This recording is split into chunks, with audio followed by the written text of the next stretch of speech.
বিএনপিকে আপনারা ক্ষমতা দেখেছেন, জামাতের দুজনকে ক্ষমতায় দেখেছেন, মুজাহিদ সাহেব এবং নিজামী সাহেব।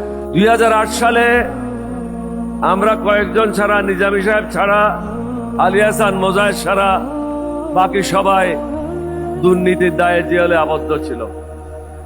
আজকে দেশের কি অবস্থা? আমরা কাপড় পাল্টাচ্ছি,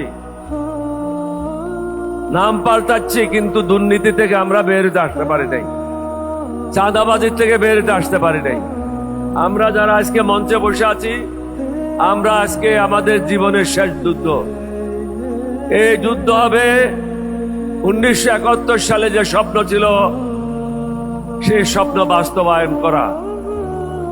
ভারতের দাসত্ব মুক্ত বাংলাদেশ, চাঁদাবাজ মুক্ত বাংলাদেশ, দুর্নীতি মুক্ত বাংলাদেশ, যেখানে গরিব ধনীর মধ্যে বিচারের কোনো পার্থক্য থাকবে না।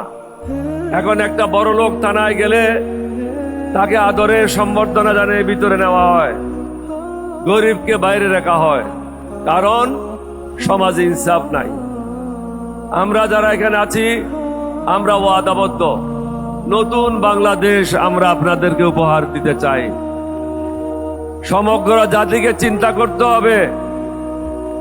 আজকে যারা আমাদের বিরুদ্ধে আছে, তারা দিল্লি সেবা দাস হিসাবে নিজকে পরিচিত করেছে। সেবা দাসদেরকে আমরা বাংলাদেশের দায়িত্ব দিতে পারি না।